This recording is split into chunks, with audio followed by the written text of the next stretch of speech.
Hello everyone! I want to teach you how to paint a beautiful galaxy landscape using a reference picture.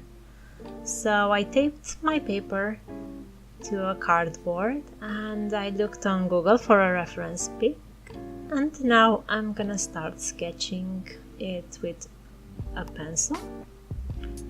The reference has a bit of water and a mountain to the right. I'm gonna use water on the sky part. I'm gonna put a lot of water.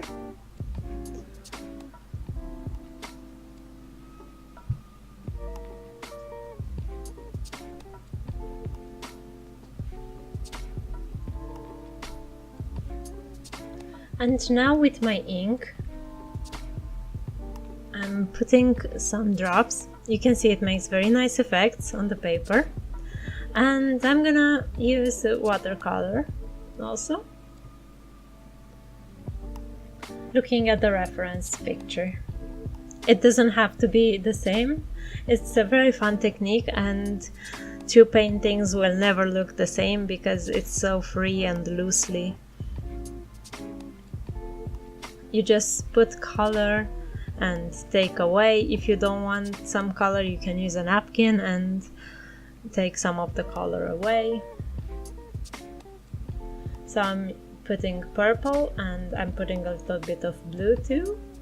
As you can see, the ink is much more concentrated than the watercolor, but I have no idea where my purple inks are, so I have to just work with what I have. So for this I'm just gonna use the watercolors and only the pink ink. I'm putting black a little bit on the edges. This is just the first layer. The next layers will be much more saturated.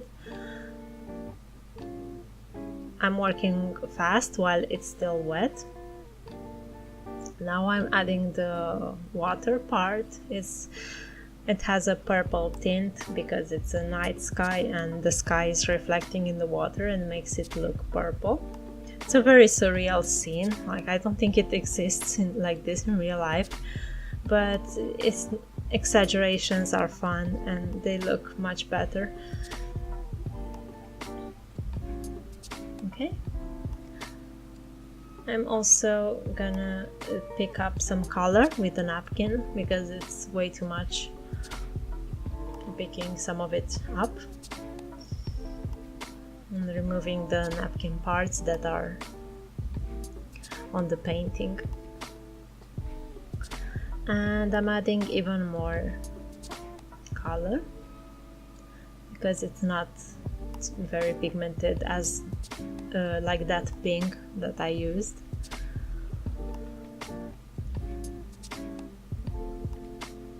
It's very easy to paint galaxies, don't worry. You don't even have to do a landscape, you can just paint the sky. It's very easy and very fun to do. There aren't many rules about it. I don't think there are any rules about it. You just look at the picture, or you can also draw it from imagination if you want. The key is to work while the paper is still wet. And if you want to stop with this layer, then you let the paper dry and then continue with the next layer. I'm gonna paint a little bit of the side of the mountain. The mountain got snow on it, so I'm not painting everywhere. I'm leaving some blank parts. Adding a little bit of blue also and purple because the sky again reflects on the surroundings. And I'm gonna let the painting dry for a bit and I'll come back with the second layer on the sky.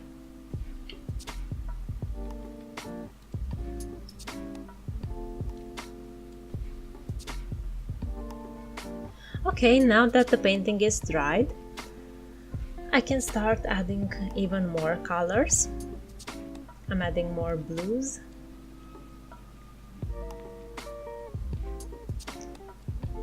Also black to the side.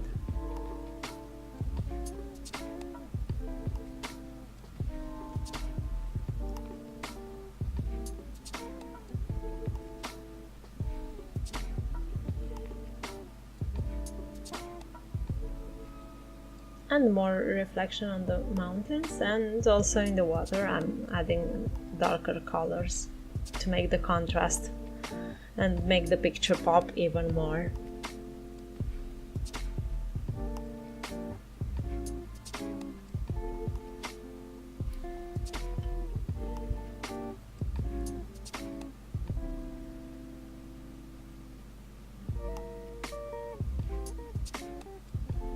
So I'm putting color and I'm taking away where I don't need it. That's how it works.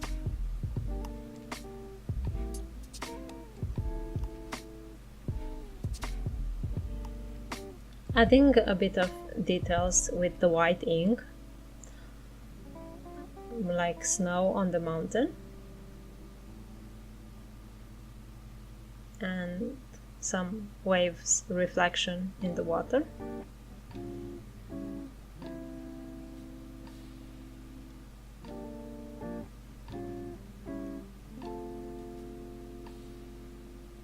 And some more details, and then I'll just let my painting dry for the last time, because I also want to add the stars. Okay, now I'm gonna take my white ink and a toothbrush, and I'm dipping it in the ink, the toothbrush, and I have to make sure it doesn't drip everywhere, so just sprinkle on a small piece of paper first, and then slowly sprinkle on the painting. Be careful not to get too much of the ink in the water or the mountain, but it doesn't matter if you get it there too, because you can wipe it with a napkin, so it's okay. Now we just added the stars and we can call this painting done. I'm gonna add just a little bit more details on the mountain, but I'm calling this painting done. So thank you so much for watching, and if you do any paintings with this technique that I'm showing you, I would like to see them, and please leave a comment. And okay, thank you again, and I'll see you next time. Bye.